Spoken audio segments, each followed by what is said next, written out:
Welcome, everybody, to the latest Trunk Nation virtual invasion. I am Eddie Trunk, and we are going to have a great hour. And I know we're going to have a great hour because I've had many more than great hours with this band joining us for the virtual invasion today. And it is one of the great rock bands of all time, Rock and Roll Hall of Famers, a band that on April 9th will be releasing their 20th studio record called In Another World, which sounds absolutely incredible. It's a great honor to welcome to the show all four members of Cheap Trick. All right, so let's go around the horn. We've got Rick Nielsen. Rick, good to see you. Good to be here. Good to see you, Eddie. Dax Nielsen. Hey, Dax, how are you? Eddie, it's a real pleasure. I had myself muted out of courtesy. Oh, there you go. See, we're working, that big buildup about all my technical expertise, and we're already off to a great start. Dax, where are you out there? You're in a drum studio of some sort? Where are you at today? Yeah, I took this time to, I got an old barn that I converted into a recording studio. I've taken the last 8 or so months, instead of doing all my normal bad habits, I found some good ones to take my time away. Nice. Going around the horn with an army of basses behind him, the great Tom Peterson. Hey, Tom, how are you? Hi, Eddie. Nice to see you. You I too. can sort of see you. You look pretty small. Is that a studio as well that you're in? Yeah, it's just a little room with a Pro Tools rig. So, yeah, nice. I guess it's a studio. All right. It's and nice. Last but certainly not I'm least. the only one in here. And last but certainly not least, the ageless wonder, Robin Zander. Robin, how's things? I'm doing fine. The picture on the wall is getting older. Yeah, really. Not of you. So, guys, congratulations. The new album, In Another World, is it sounds absolutely fantastic. Everybody listening, it's out everywhere on April 9th. 20th album. Rick, did you ever think when you started this whole thing you'd be talking about a 20th studio record in 2021? Yeah, I predicted it. No, not of course not. I feel it's like the lyric on our first record. I'm 30, but I feel like 16. Well, until I look in the mirror or think about anything else. But great kudos to you, Eddie. Thanks for coming to our shows a bunch. And I did some radio stuff earlier today, and all these other DJs, they look up to you. Is that right? Yeah, it was actually Uncle Joe Benson, who we'd known for 100 years. So, yeah, it's fun making this record, and it's like, yeah, I think I can't believe it. It's like I went yesterday and took a picture of one of our plaques that we had to make sure it was 20. I mean, I had no idea what number it was. Yeah, it is. It's amazing that it's been 20 years. And to those DJs, as my fraternity of radio, I appreciate that and appreciate that sentiment. Robin, let me ask you this about this record. There are so many bands, and you tour a lot with so many different bands, and a lot of bands that have the history of that Cheap Trick has of 45, 50 years in and 20 studio records. Most of them don't see any value or even want to make new music. They just want to play the hits, and it's about nostalgia and playing the greatest hits on the road. Obviously, that's not how you guys are wired. You've consistently always made new records. Talk about that mentality, that need to always create something new. Well, I guess each band has their own, each to their own. Ourselves, we just enjoy what we do. We're musicians. We like writing songs, we like making records, and we love touring. We never stopped touring until this last year. But I think it's just, if we didn't do those things that I just mentioned, we probably would give it up. I mean, there'd be no point in it, would there? Well, yeah, I mean, I think it's great when bands that have been around for a long time make new music, when it's good new music and can be measured up against what they once did in their past. And remarkably, you guys are able to do that, and the new album is proof of that. Tom, you jump in on this. What are your thoughts about making new music today? I mean, there's a lot of people that say, oh, classic rock bands can't get arrested with new music. The fan base doesn't care. I think Cheap Trick fans do care. Well, I really the bottom line is we care. That's why we are really our whole lives. And when we started, we wanted to make records, and we're able to do that. So that's really, that's what lasts for eternity. So to us, it's really important. We basically make the records for ourselves and then hope for the best. Well, Dax, I want to swing it around to you. How many years now for you in Cheap Trick, and what studio record is this for you? This is my 4th studio record. Okay. We did a couple of singles here and there. And funny enough, I just got a memory today on Facebook, and 11 years ago today, I posted that I was packing some extra big socks because I had some extremely big shoes to fill. So today is my 11th anniversary. Today, actually on the day we're doing this. Today's the day that I flew to Austin, and then I think tomorrow or the next day, no rehearsals, no nothing, just went and got it shot 90 minutes worth of music in front of millions of viewers. So how cool is that? 11 years ago today.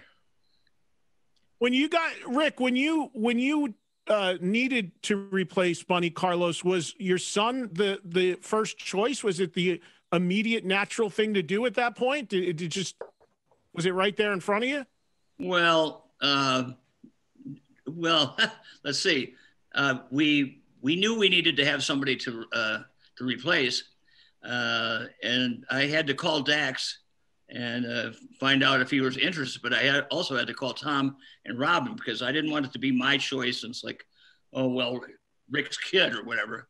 But see, Dax had played with us before on an Aerosmith tour when Bunny got his back operated on, and plus then after that, I didn't really see him for like 10 years, but the fact that he worked with Dick Dale for 3 years, and he worked with Randy Carlisle, it's like his chops were there, and he knows the songs better than we do.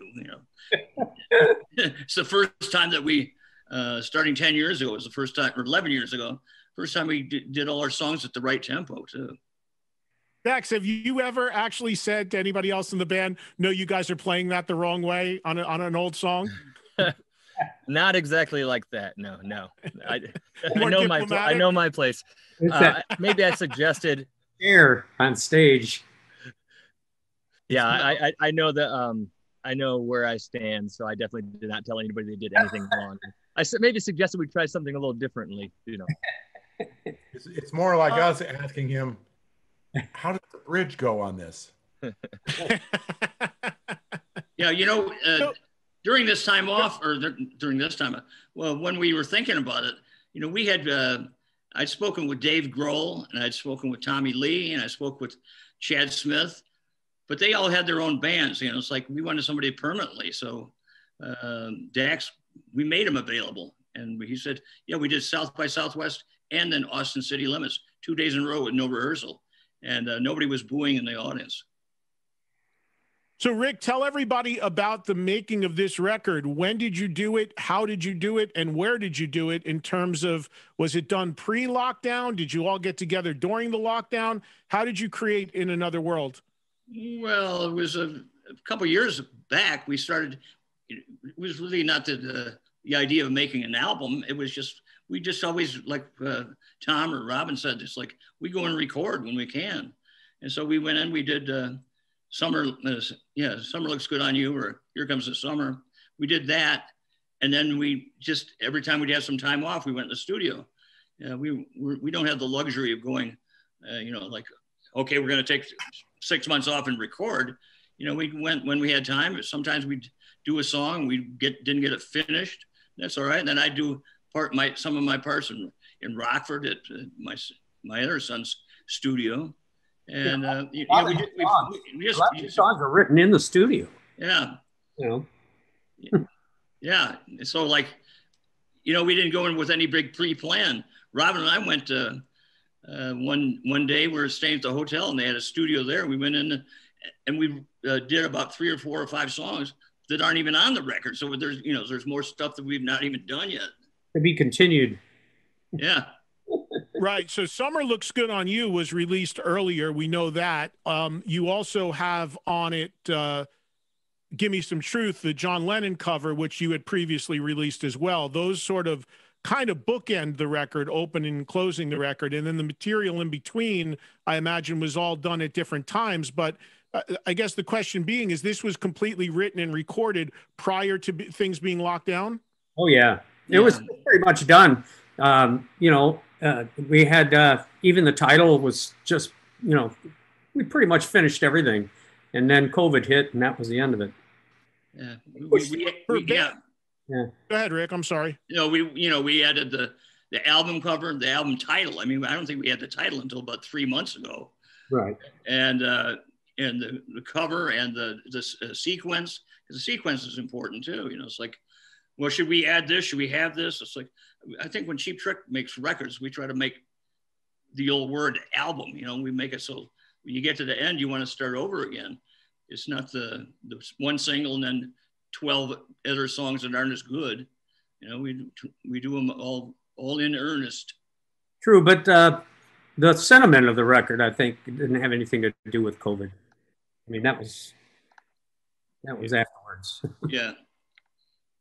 Tom, for a band that tours so much like Cheap Trick does, as you mentioned, I mean, this is pretty much the only thing that could keep a band like you guys off the road is a global pandemic. How have you been doing through all this in terms of not, have you felt recharged being home, or you itching to get back out on the road? How you feeling about things? Well, it's different because we've never had any sort of time off, any, length of time. Maybe 2, 3. If we had 3 weeks off, it was like, wow, that's wild. We're not gone all the time, but we don't go for 3 years and then come back home. But we'll go for a few months and kind of go back and forth and try to keep it under control. So I forgot your question with my great answer here, Eddie. No, just what you've been doing to occupy the time, being home. Have you been able to work on some other things? I mean, what have you done since the record was done already? Well, I've got a little Pro Tools rig here, which I unbelievably figured out. Not all the fine points like editing or any of that kind of stuff, but at least, so I really enjoy recording. It's fun to me. It's like, I look at it like a hobby, and I do tracks and just try to come up with things. And I just really enjoy that. So that's what I've been doing. And Dax, for you, we already know you built that, that drum room that you have going there. Now that, we talked about, you being in the band and this being your 4th studio record, how do you feel like you've grown into the role as the drummer in Cheap Trick? I imagine it's a lot easier for you now than it was first coming in and being thrown into the fire. In a way, I mean, I think when I first started, I was trying to fit in more. And I think now I'm still doing the same. Like they said about making albums, you make it for yourself first, and then, hopefully the fans like it. My main job has always been to make these 3 guys happy. Does the song feel good? Am I doing my part to, so I'm still nervous as hell every time I play with those guys. It's not like I'm comfortable all of a sudden. And now with a year off, I think we all have to like dust off the dust, literally, so I don't know. I it's up to these guys to tell me if I'm doing the right thing. And there's a lot of inspiration that comes from Dax too. I mean, he's being very humble, but he's a great player. He's a well-rounded musician. He writes songs, he sings, he plays guitar, plays keyboards. He's not just a drummer, So I mean, we get some inspiration from him too. That's the neat part about this band, I think, is that everybody gets inspiration from each other, and we just go with it, see what happens. We have a ton of people that are watching and listening now that are going to join us and ask you guys questions. And one of the great things about doing these specials that we do is to let the audience do exactly that. So I want to get to them quickly because we've got a lot of people that want to talk to you. But just a couple more things from me about the record itself, a couple tracks in particular that I really, really like. And I guess, Rick, if you can take this and then anybody else can chime in. Beyond the singles that have been released so far from the record, one of my favorite tracks on the album is a song called Final Days. Who can somebody give me the background and the story on that one? Rick, do you want to take that? Yeah. Let's see. Is that with Jimmy Hall? Yes. It was it's a Cheap Trick trying to do a blues song in a way, but it's in F sharp, which is kind of the wrong key to play harmonica on for one. But and you know, it's our interpretation of a blues and slow and cool, but it's got a pop chorus to it, and it's got some fun guitar on it, and it's something typical, a non-typical Cheap Trick song, but at the same time it's us. And I think Tom came up with the initial part on it, and then Robin sings his ass off on it. It's like it's just cool. I mean, I hope I don't get everybody mad, but I always say that I don't think we've progressed, you know, that much. Well, because, you know, it's like we still have the roots and the music that we liked back in the day. Right? Some of this stuff is like an homage to some of our heroes in a way, because the way we play, we've never tried to outplay ourselves or do stuff that, you know, that's over our head. You know, it's like, we don't try to, let's go play some jazz. We need more keyboard. You know, it's like, you know, and then the fact that we got Jimmy Hall at the end, you know, Robin plays harmonica too. So it's like, I don't know I can't tell which one is which. Like Jimmy Hall does. That guy is amazing.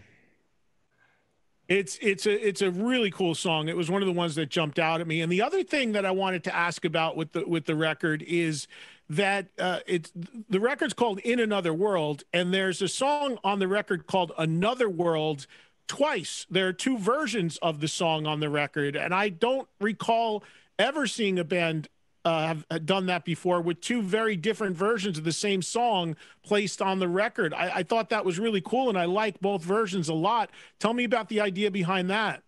Robin, you want to take that one, or Tom? We did the slow version first, and when the producer left the room, we did it the way we wanted to do it.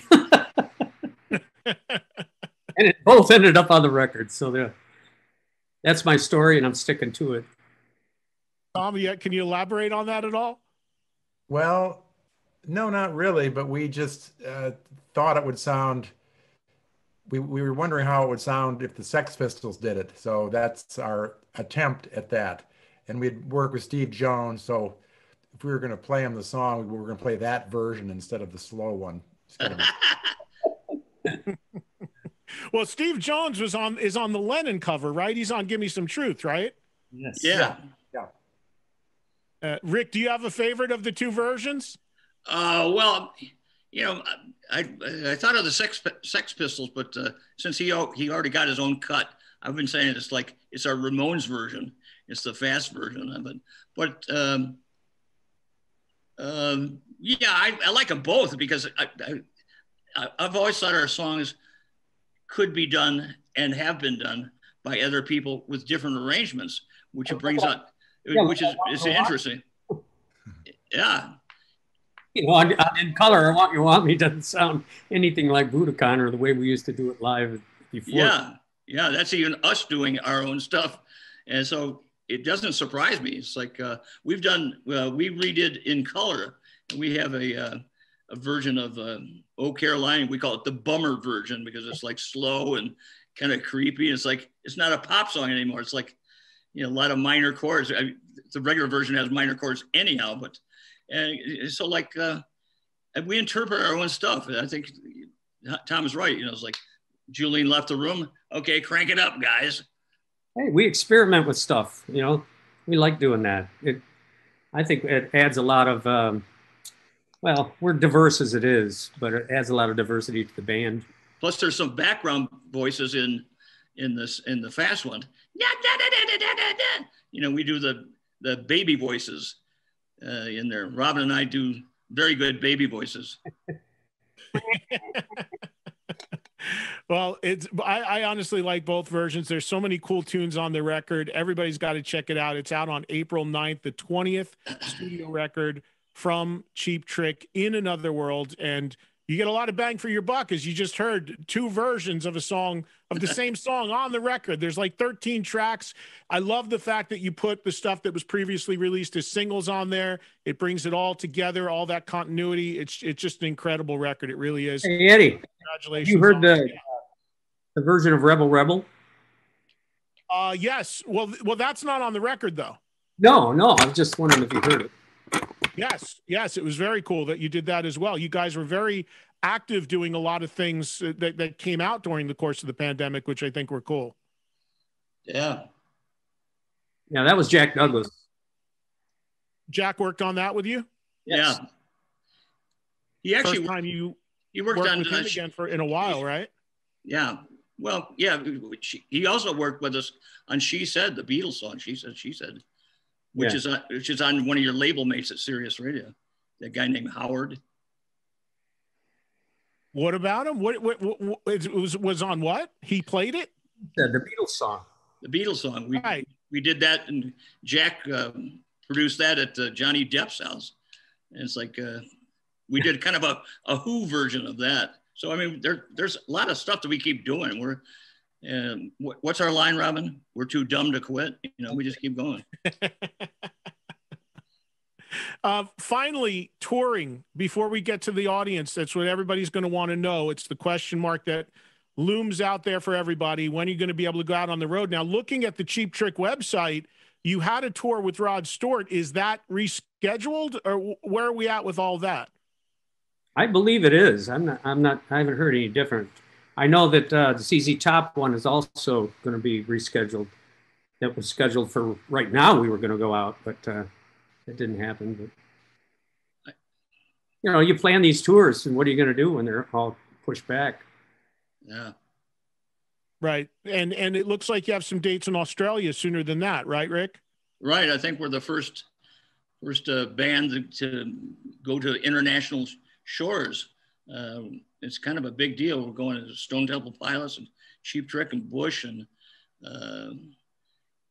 Rose Tattoo and somebody, it's like they're looking forward to it. So, everybody's been starved of music, not just us, the players, but the audience. So I think it's going to open up some new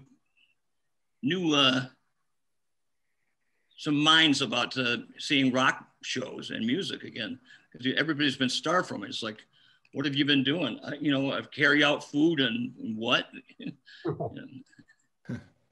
Yeah, I think there's going to be new appreciation all the way around with the fans and, of course, the artists having the opportunity to play to those fans. So without further ado, because we have so many people that want to ask the guys a question, let's get to it right now. And we're going to bring in our first caller viewer, and it's Jason Niebaum. And Jason is going to be joining us here on the screen in any second.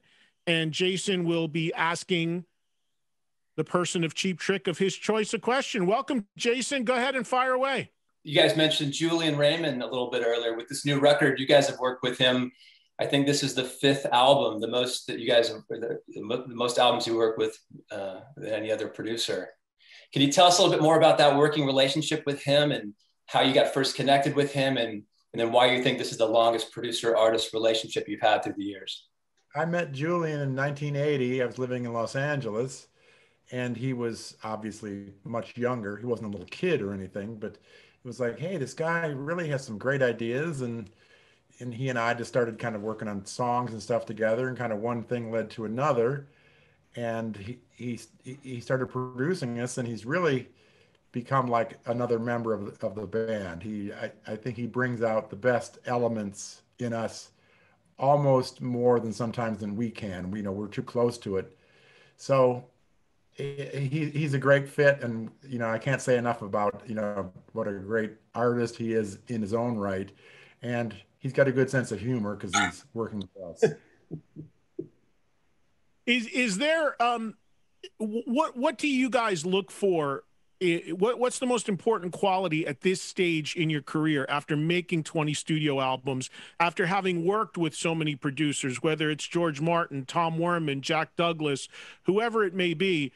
What do you want the most from a producer to do for Cheap Trick at this stage in your career? Rick? Well, like Tom said, Julian he's an artist on his own, but he respects our past, our present, and our future. And he tries to, not do too many weird things, but he's also so positive about everything you bring to him. Like Robin brings something, Tom will bring, I'll bring Dax. And it's like, oh, that's a good idea. It's like, whoa, as opposed to, let's get some outside writers. The first thing, oh, yeah, that drove me nuts. We used to have managers and producers and record companies that, they didn't look in to us. They looked elsewhere to satisfy them, which never satisfied us.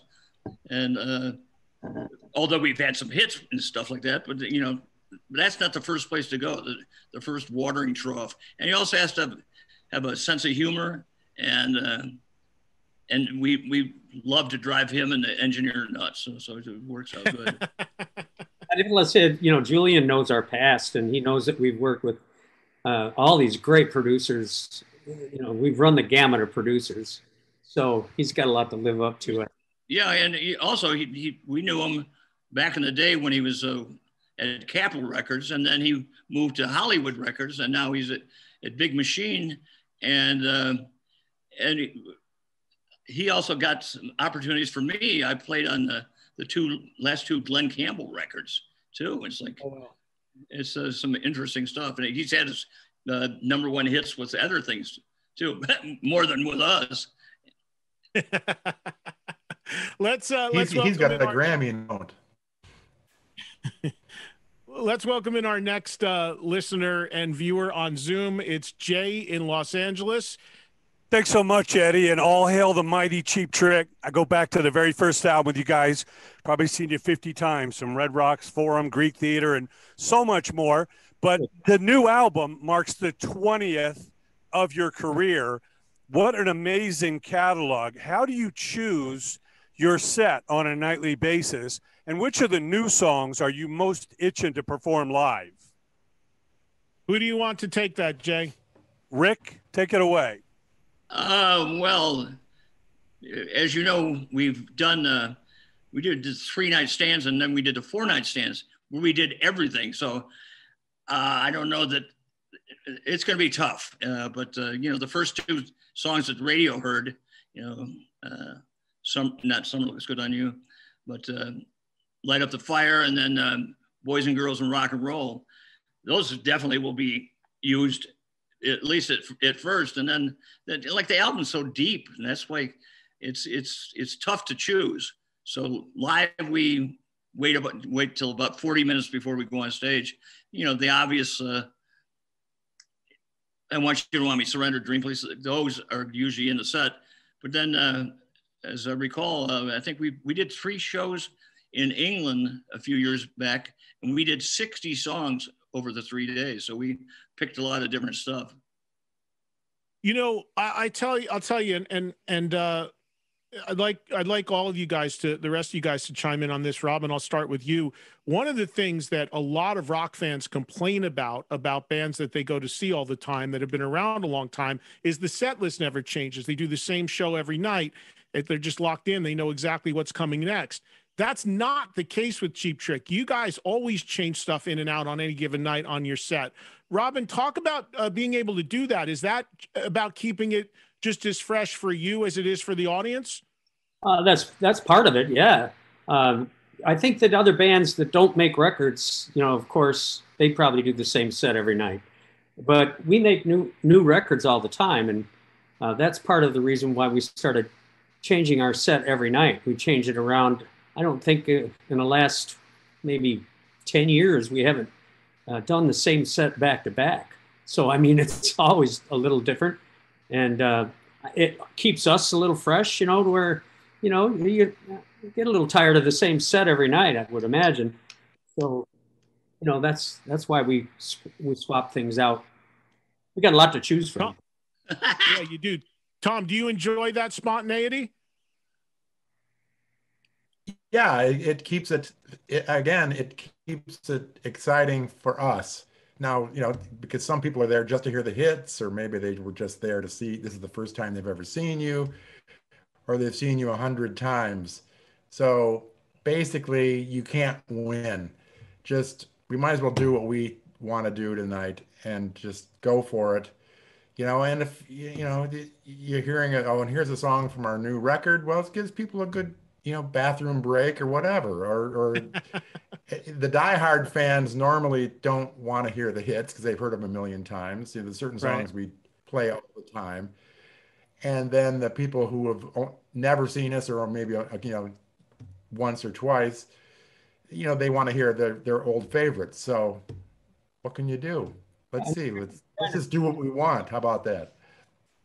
Yeah.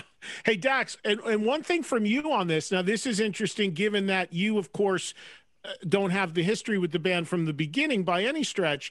Are you able to, if anybody in the band calls out anything from the catalog, do you know it? Do you know everything on every song, every record, if there was an audible called? I think pretty close. Yeah. I mean, I started on piano when I was 6 years old and took lessons until I graduated high school, and then started playing guitar. But then I have one of the most famous guitar players in the world as a dad. And then my older brother, Miles, is a phenomenal guitar player. So I figured, why be the third guitar player in the family? So that's kind of where drums became my thing. And, you know, I was a shy kid. I didn't want to be up front. And yeah, so I kind of learned I just, you know, in my free time, I just learned the guitar parts, learned the piano parts or the drums or all of it, just to kind of wrap my head around it. And it paid off over all these years, you know? So what you're saying, Dax, is that you could not only play the drums on any song in the Cheap Trick catalog, but it's sounding like you could play anybody's instrument and jump in for anybody. Not as well as they do, but I could at least fake it until they found an adequate replacement. Good answer. Good answer. I gotta do more with my hands. No, I'm a politician and person. Let's welcome in another one of our listeners for this special Trunk Nation virtual invasion. We're going to South Dakota to welcome in Nick Foster, who has a question for the guys in Cheap Trick. And again, Nick, when you join us, please address it to one of the guys in the band that you'd like to start out answering it. Go ahead, Nick. Welcome. Okay, this question's for Robin. Talk about your thought process on deciding to sit on this record over the last year. And then also wondering if you could talk about how you came up with the new album title, In Another World, and if it was inspired by events of the last year. It's not inspired by the events of the last year. I would say it's more inspired by the events of the last 4 years. You know, like the division that's gone on in our country, in the US anyway, has affected everyone. And I think the record reflects that. Before COVID, In Another World, that song is sort of saying that, you know, in another world, you know, if we could all just give up this division and live together, we could all be happy. You know, it's pretty simple, really, when you say it that way. But so to answer your question, it really has nothing to do with COVID. But it does, looking back on it. Cheap Trick were ahead of their time in the return of the 8-track, which seems to be imminent.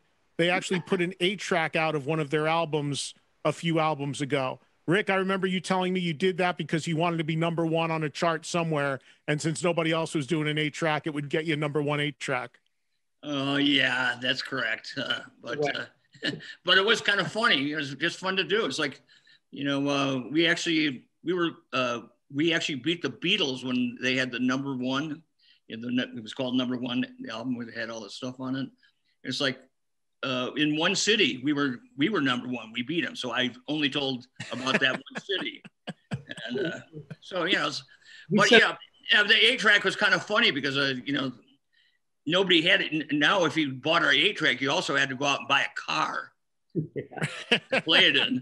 We're sending it to all these DJs, and we started getting a car. I think it was for the latest, right? Wasn't it for the latest that you did that? Yeah. Yeah, and like I said, I'm not even joking. I've just gotten hit up about 2 people releasing 8-tracks. Forget it. Cassettes are everywhere again. 8-tracks are the next thing that's about to come back. It's crazy. Well, I like vinyl too, because I could actually read, see a nice picture and liner notes, because I love that. I loved it growing up. I always wanted to know who was the second engineer and where they recorded and blah, blah, blah. You know, it's like, that's important stuff to guys like us that are in the studio. Font is bigger. Yeah. Exactly. All right, let's welcome in our next viewer and listener, and this is Dave, and Dave is joining us from Texas, and Dave has got a great Cheap Trick backdrop behind him on his Zoom. Welcome, Dave. Thank you, Eddie, and thank you for everything you've done over the last year. It's really helped me and thousands of your listeners out during a really tough time, and I'm just looking forward to seeing Cheap Trick for my 35th time later this year. This one I'm going to direct to Tom, because my daughter would kill me if I didn't direct it to her, because she thinks that your bass line in Gonna Raise Hell is the best bass line in rock, and I'm not going to argue with her on that one. So several years ago, the band re-recorded the album In Color with Steve Albini, Nirvana's producer. The rough mix sounds like it could be an amazing album if completed. Would Cheap Trick ever consider releasing a special 2-disc version that included the special remastering of the original plus a fully finished Albini version of the album? You should work for a record company. That's a good idea, actually. Like I said, that's a good idea.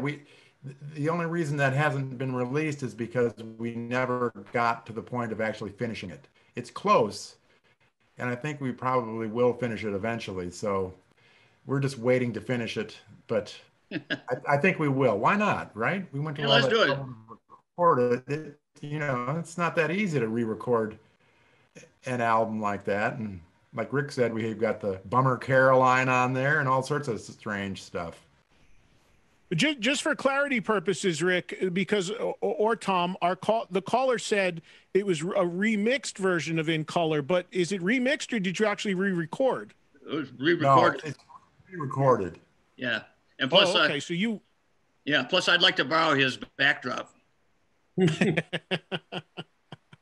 It's actually could be copyright infringement. Couldn't you go after him for that, Rick? Well, you know, probably instead of this rug I got behind me on the wall that's never fit the back anyhow. So just in closing out on this particular question, there's a chance that the reason the Albini version has not come out of In Color is because you haven't finished it. Pretty much. I think there's maybe one song left, and it's like I had the guys, the Foo Fighters said, "Yo, we should release that," and I said, "Okay." You know, nobody wants to. You know, we've come up with our own money to do a lot of these records.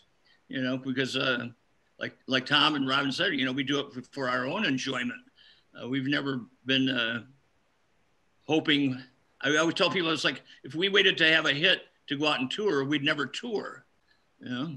Yeah, and if we waited to have a record company interested in re-recording In Color, we'd probably be waiting the rest of our lives. Yeah, there you go. Right, so, right. So the guy with the backdrop and the good idea, maybe he should start a record company. Right, there you go. Or talk to BMG. Let's bring on our next caller, and this is Danny, who is in, I believe, Los Angeles, who's going to be joining us right now. Danny Saint, I know him. Danny Saint. Cool. Hi, Danny. Rocking a everybody. St. Congrats. Green Cheap Trick shirt. Congrats on the new record. We're looking forward to hearing it in its entirety. I guess I'll direct this question to you, Robin. Yes, sir.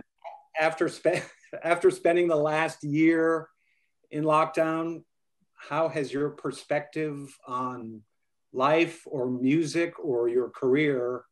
Well, I finally got to meet my wife after 27 years of being married. You know, really, it's been a hassle for me. It's like a double-edged sword, you know. I've never spent that much time with my loved ones all at once.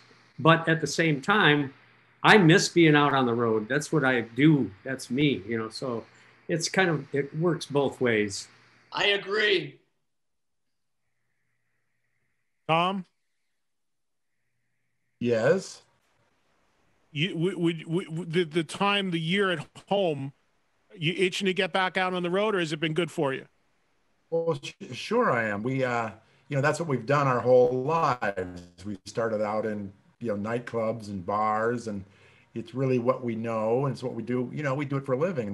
We that's what we do. But it's been nice to spend time with a family like that, and you know, you make the best of whatever situation you're in. You know, so yeah, we're looking forward to getting out and playing again for sure. Another thing that's nice too, I think, for all of us is we all have children, and they're all musicians. It seems like. So, you know, we get to enjoy their product, whatever they're working on, or we're there to, you know, listen or help any way we can. And that's kind of cool. Well, Robin, your son was playing, was on stage with Cheap Trick, playing with you guys the last few times I saw you, right? Yeah, he's been out with us the last few years. Yeah. Yeah, it's got me a chance to put down the guitar and I can be like Mick Jagger. And Dax, for you, you've got little ones. I think you told me 3 and 4 your kids are. So yeah. I guess, you know, it's good that you're around at these early ages, but then you're probably doing a lot of diaper duty, right? No diapers anymore, just straight up big dumps in the toilet. So yeah, I wipe 3 butts a day now instead of just 1. It's fantastic.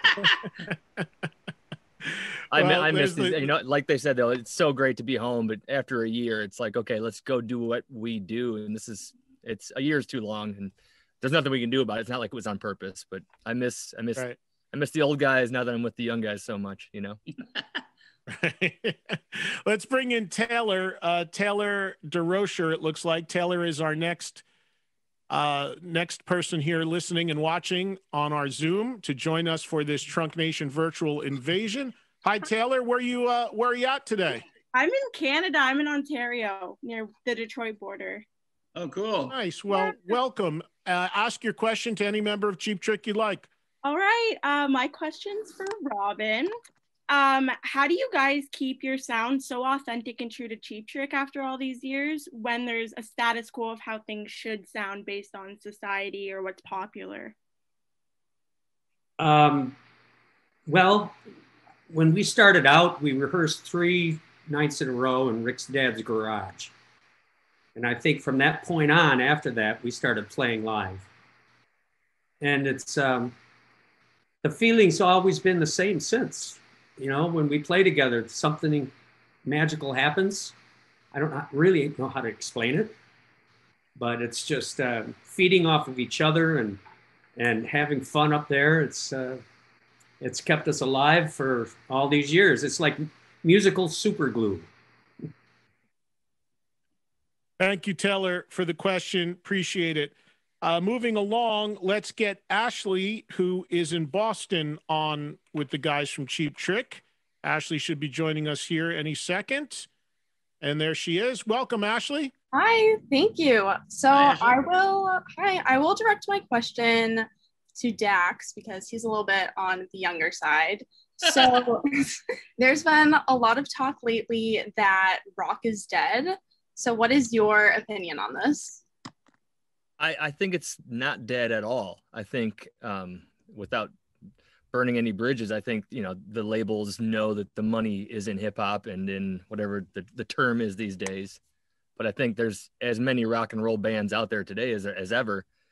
And I think kind of like what Taylor just asked, how do you not fall into the trap of making music that sounds like today?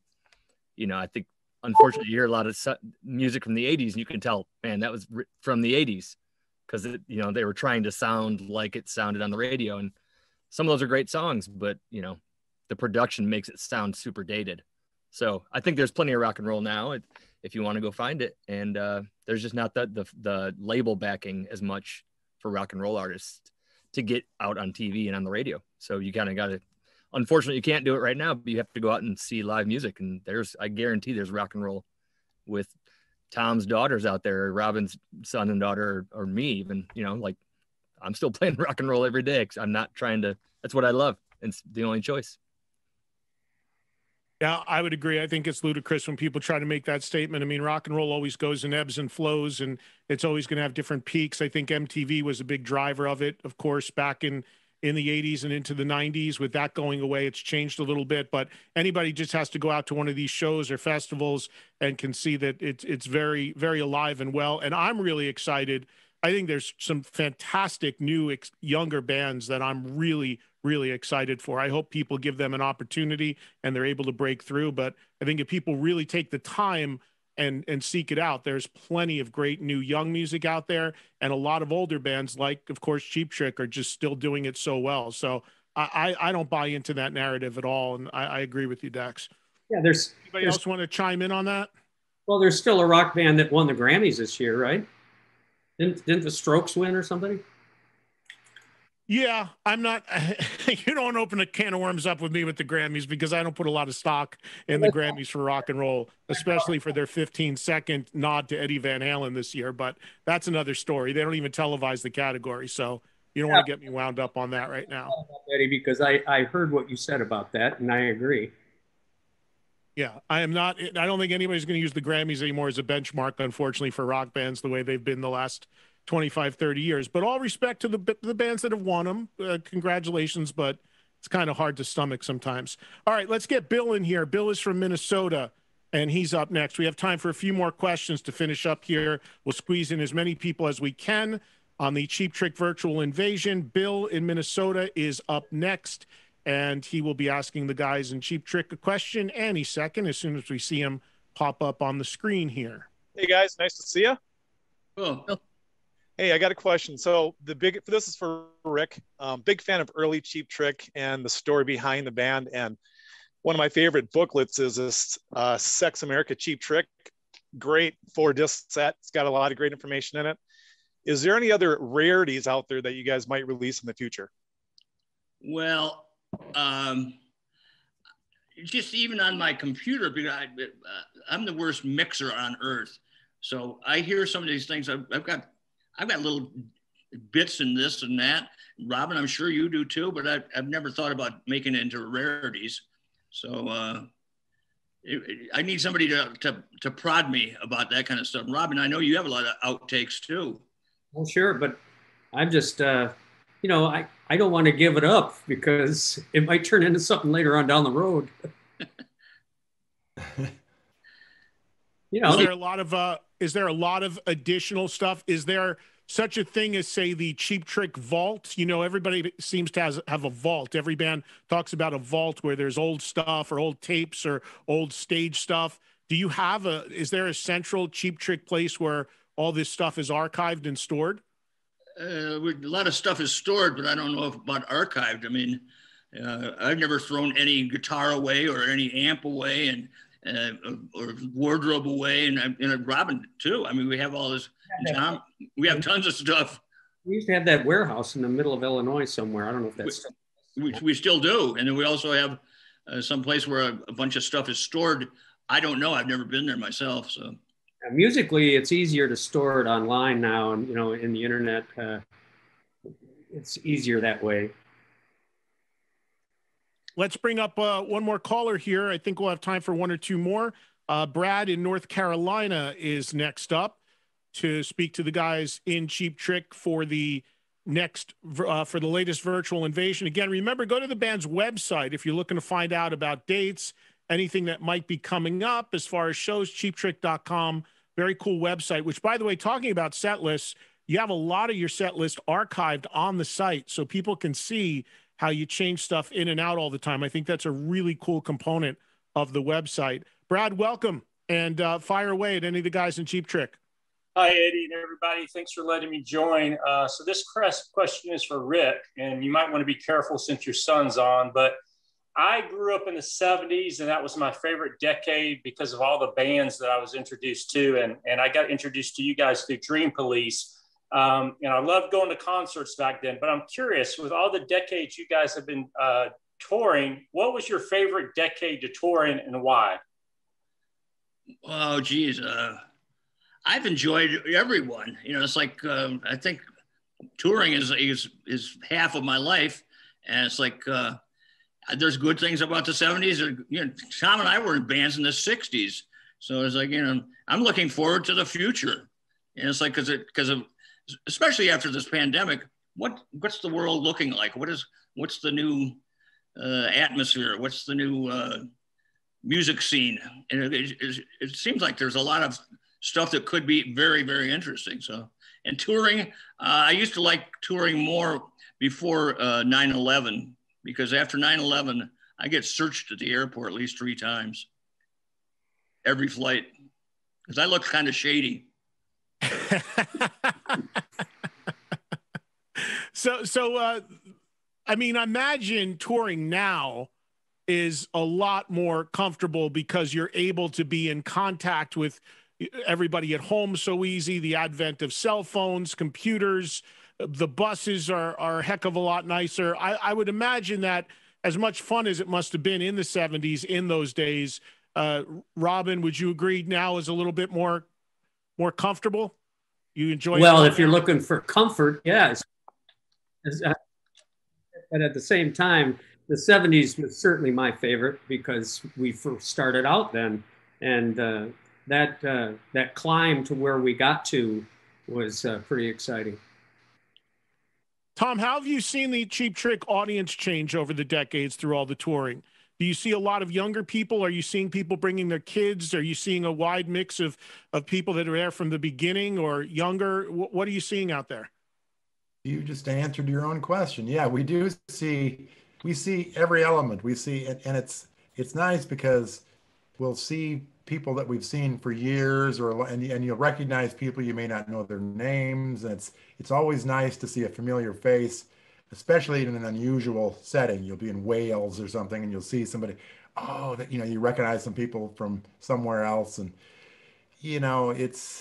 it's really nice to see people out there that and recognize. And we see a lot of young kids. And what's strange to me is you'll see a lot of people that are really quite young, not little kids. I mean, sometimes, but teenagers or whatever, and they'll be singing along to songs from the first and second album and just deep cuts. It's like, wow, that's impossible. They're not just singing along to the big a hit. So it's a lot of different age groups, and it's nice to see the same people again. A lot of times it really is. That's one thing I do miss too, is seeing those people again, even though you don't really know them.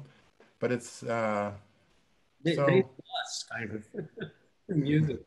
But if they know you, they know you. That's why they're there, Robin, right? Yeah.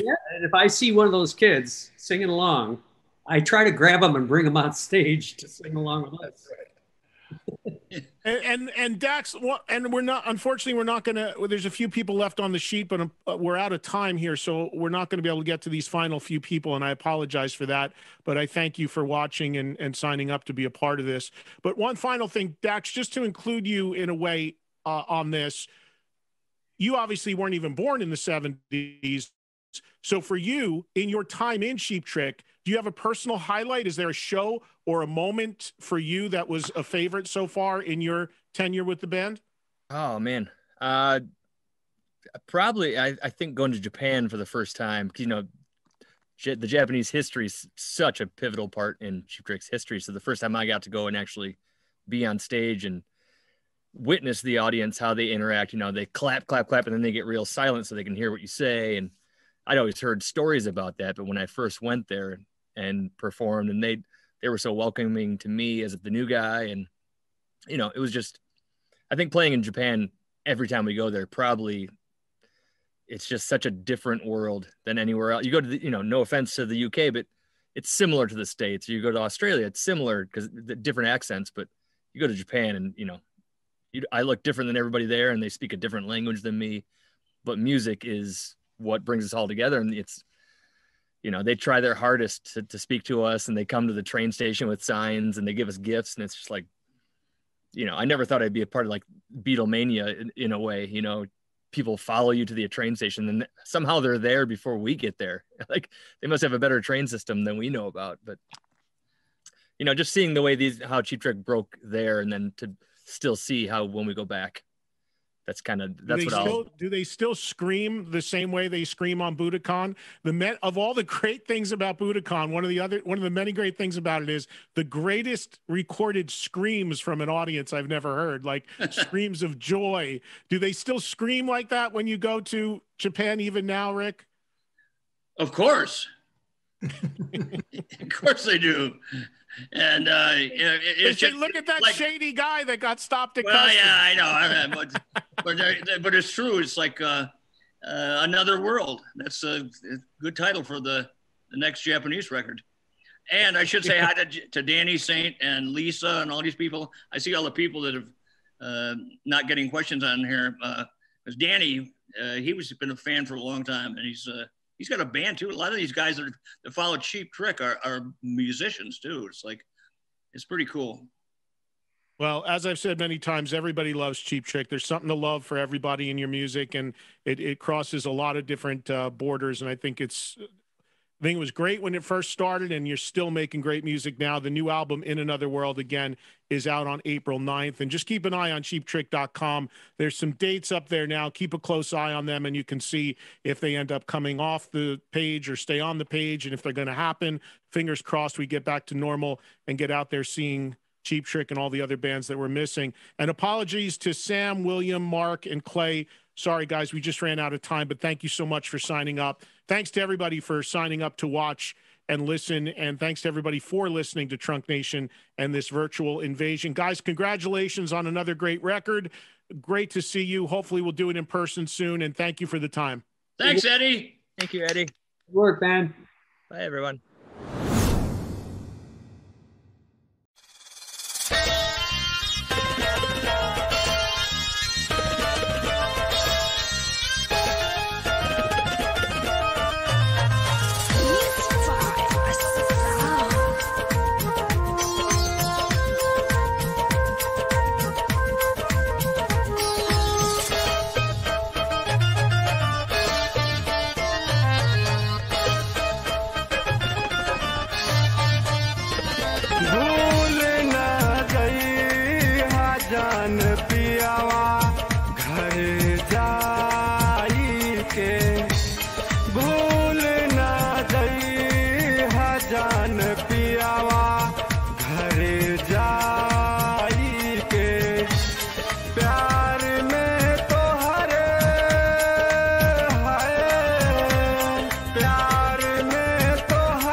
कैसे भूल पैगु जान बगिया उतलैया हो अटके में आके पकड़ल हमर बहिया हो कैसे भूल पैगु जान बगिया उतलैया के में